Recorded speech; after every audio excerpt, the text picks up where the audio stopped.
Assalamualaikum warahmatullahi wabarakatuh. Perkenalkan, di sini kami dari kelompok 2, kami akan mempresentasikan hasil diskusi kami berkaitan dengan model regresi dua variabel.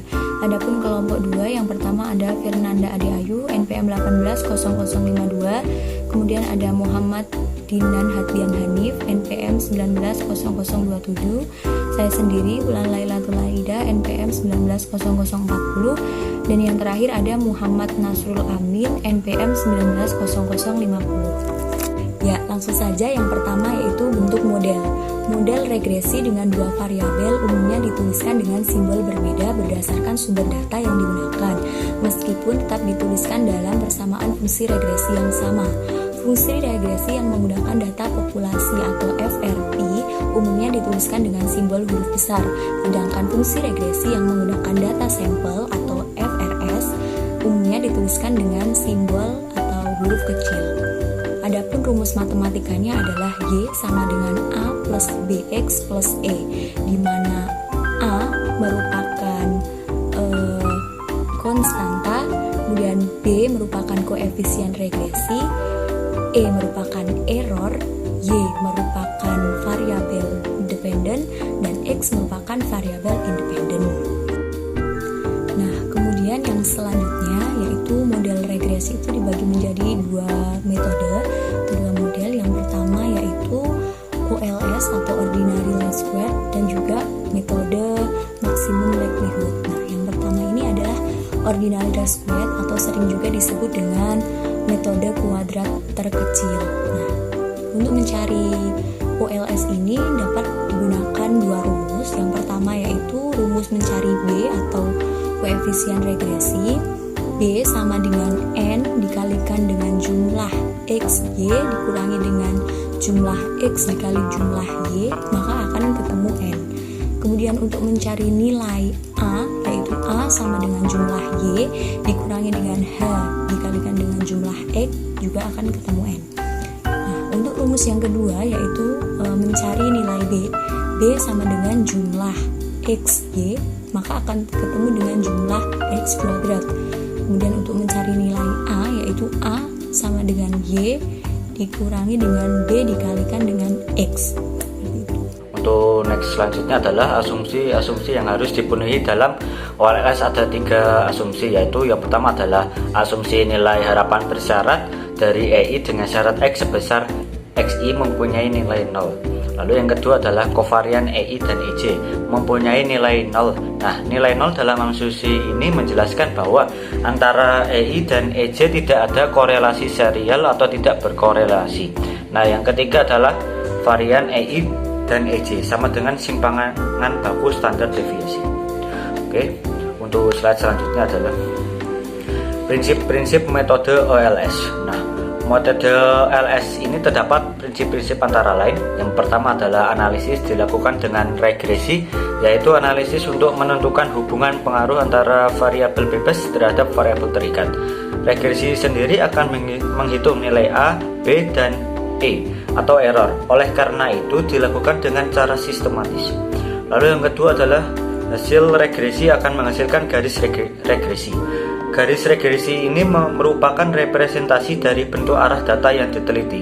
Garis regresi disimpulkan dengan Y yang berfungsi sebagai Y perkiraan, sedangkan data disimpulkan dengan Y saja. Lalu perlu diingat bahwa dalam setiap data tentu mempunyai lokus sebaran yang berbeda dengan yang lainnya. Ada data yang tepat berada pada garis regresi, tetapi ada pula yang tidak berada pada garis regresi. Data yang tidak berada tepat pada garis regresi akan memunculkan nilai residual yang biasa disebutkan dengan EI, atau sering pula disebut dengan istilah kesalahan pengganggu. Untuk data yang tepat berada pada garis, maka nilai Y sama dengan Y. Oke, untuk selanjutnya adalah ingat elastisitas. Nah, yang pertama jenis elastisitasnya adalah elastik. Koefisien elastisitasnya adalah E lebih besar dari 1. Sifat elastisitasnya adalah perubahan yang terjadi pada variabel bebas diikuti dengan perubahan yang lebih besar pada variabel terikat. Lalu yang kedua adalah elastis unitary. E sama dengan 1. Perubahan yang terjadi pada variabel bebas diikuti dengan perubahan yang sama besar pada variabel terikat. Untuk yang terakhir adalah inelastik. E lebih kecil dari 1. Perubahan yang tadi pada variabel bebas diikuti dengan perubahan yang lebih kecil pada variabel terikat. Baik, untuk slide selanjutnya bisa dilanjutkan oleh teman saya. Terima kasih. Yang selanjutnya bantuan dengan SPSS. R-square atau koefisien determinasi dapat dilihat dalam output hasil regresi dengan SPSS pada tabel summary. Misalkan angka R2 menunjukkan angka 0,734 menunjukkan arti bahwa determinasi dari variabel bebas terhadap variabel terikat adalah sebesar 73,4%. Ibarat air dalam gelas, variabel terikat Y adalah gelasnya, dan air adalah variabel bebasnya yaitu X. Terkait dengan angka 0,734, maka air dalam gelas adalah sebanyak 73,4% dari gelas tersebut. JT untuk menguji hipotesis bahwa P secara signifikan perlu terlebih dahulu menghitung standar error atau standar devisiasi dari P, di mana YT dan XT adalah data variabel dependen dan independen pada periode T. YT topi adalah nilai variabel dependen pada periode T yang didapat dari perkiraan garis regresi. X merupakan nilai tengah atau min dari variabel independen. E atau YT min YT topi merupakan error term. N adalah jumlah data observasi. K adalah jumlah perkiraan koefisien regresi yang meliputi A dan B. Sedangkan N min K disebut juga dengan degrees of freedom atau DF. Selanjutnya bantuan dengan SPSS. R2 atau biasa dibaca dengan R-square atau koefisien determinisasi dapat dilihat dalam output hasil regresi dengan SPSS pada tabel model summary. Misalkan angka R2 menunjukkan angka 0,734 menunjukkan arti bahwa determinisasi dari variabel bebas terhadap variabel terkait adalah sebesar 73,4%. Ibarat air dalam gelas, variabel terkait atau Y adalah gelasnya dan air adalah variabel bebasnya atau X. Terkait dengan angka 0,734 tadi, maka air dalam gelas adalah sebanyak 73,4% dari gelas tersebut. Selanjutnya, interpretasi hasil regresi.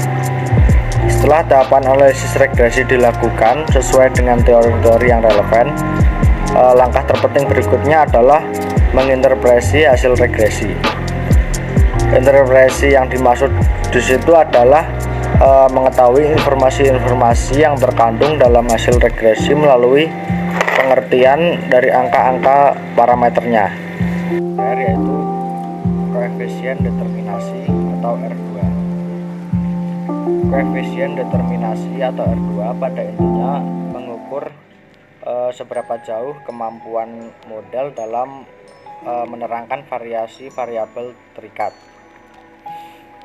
Besarnya nilai koefisien determinasi adalah di antara 0 dan 1 atau R2 di mana R2 lebih besar dari 0 tapi lebih kecil dari 1.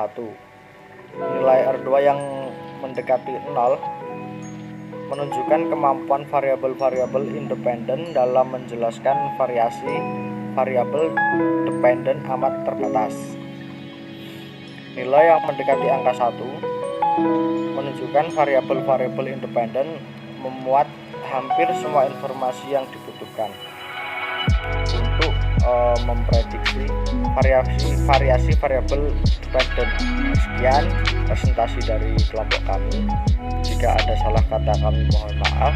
Wabillahi taufiq wal hidayah. Wassalamualaikum warahmatullahi wabarakatuh.